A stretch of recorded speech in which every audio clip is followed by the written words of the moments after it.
Hey guys!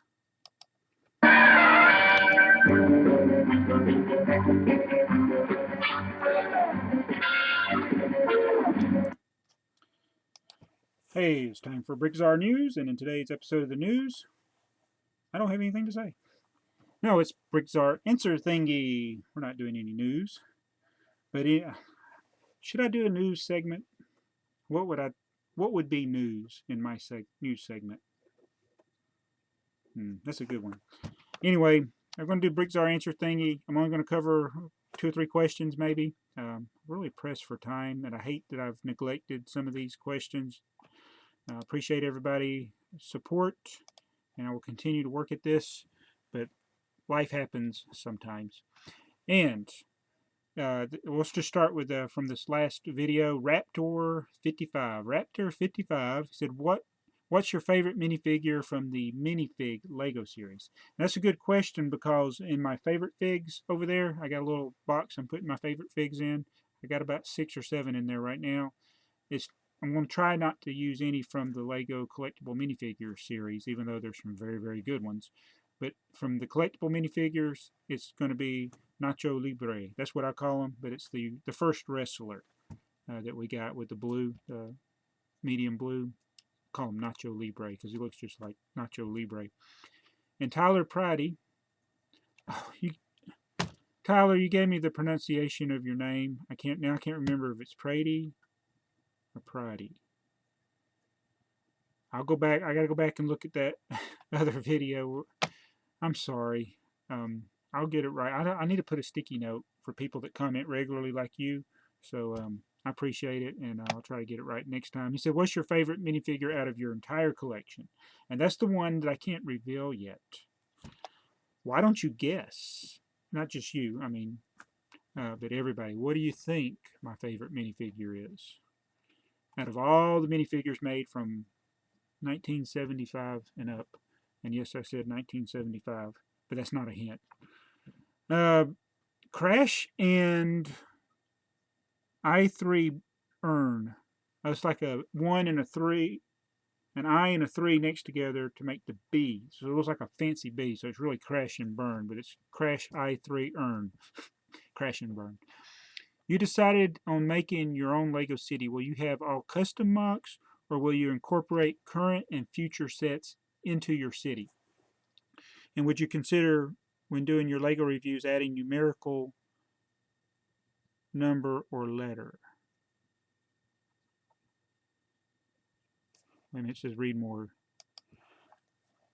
Oh, a grading scale pertaining to price per piece, playability, build, and so forth.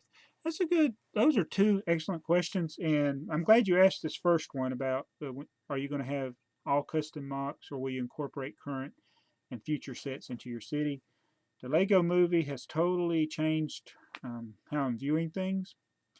I was one of those that kept everything together. In fact, we did a segment a while back where somebody asked, do you keep your sets together, or like the complete, or do you mix them up? And now it's like when I reviewed that public transport. Once I got done with it, I said, here you go. They might be bricks. Go put it in the city. Whatever you want to do with it. I'm not worried about it. And I think 2 things have helped. One is the Lego movie changed my perspective. I'm not going to be completely hands off. There's still things I am going to protect that I don't want to take apart, like old Kirk's house and things like that. But I'm not going to worry about the city stuff. It can get all mixed up. Once I build my modulars again, they can get all mixed up like they were before. That's why I took them apart. They were all mixed up. And so I'm not going to worry about that. So I said there was 2 things. I forgot what the second one was. Not going to worry about it. I just went brain dead. When you decide making your own Lego city, will you have all custom mocks, or will you incorporate current and future sets into your city? I will have a mixture of those, and I hope to, there's some things like the modulars, you'll see the modulars, but they'll have interiors built into them. The kids will add stuff, they always do, and that'll be all right. I won't worry about it. So the movie changed my perspective. Oh, and the other thing that changed my perspective is now that I'm converting my BrickLink store to, I'm just going to be basically selling pieces. There will be some things like some poly bags or some rare sets I may leave as a sealed set, but I've been taking stuff out of my store left and right and parting it out. So if I'm selling by the piece, I don't need to worry if the stuff gets all mixed up because I can always sell the pieces. So I don't need to worry about selling a complete set.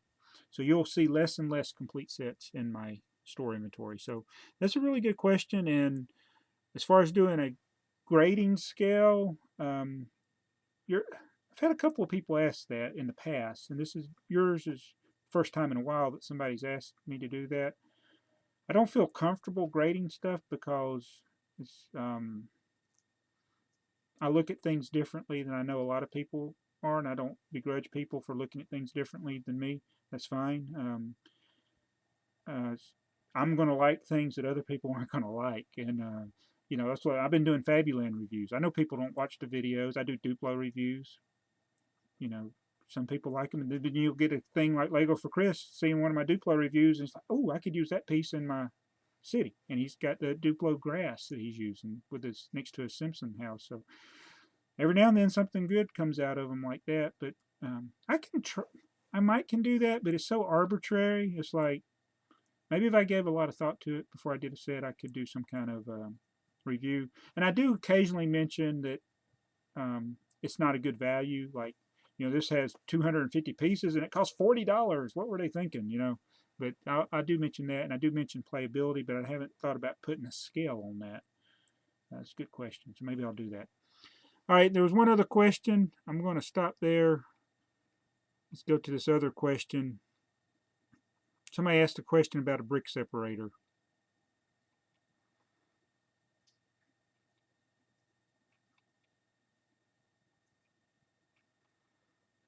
I'll find it on here. That must not be on this video. So basically, go back where I can see this.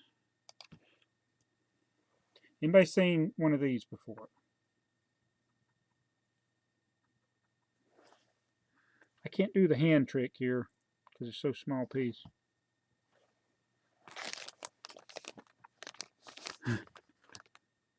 This is a wheel holder with 2 of those half pins in there. How do you get that out? I built, remember this Lego movie poly bag? You build the little vehicles there. So I built the vehicles first. And then when I went to build the alternate models, you have to take one of the pins out. You can stick a brick separator in there, but it doesn't really push it all the way out. Wish I could find that question. Somebody asked if I used my teeth. I don't remember what year the brick separator was first introduced, and I don't remember when I first got a brick separator, but I do know that the original brick separator is what causes bite marks on Lego bricks. That's what we used when I was a kid. And I'm not going to do it, but that's how you got stuck. That's how you get that pin out. Pull it with your teeth. But when you do that, you mess up the Lego piece. And that's what we used to do before we got the brick separator. And there's actually one thing that you can do with the older brick separators that you can't do with this one. But this one has more. This one you can get the tiles out, and a lot easier off of base plates. You got the pin for pushing axles out. That comes in handy. I thought about doing a video. There's so many different things that you need to, or that possibilities for separating bricks and plates and tiles.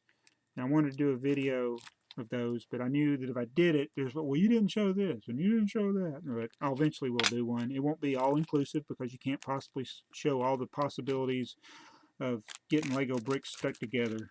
But I plan on doing a video like that. Anyway, thanks for your questions. And that's all we're going to cover in this video. I got to go to work. See you.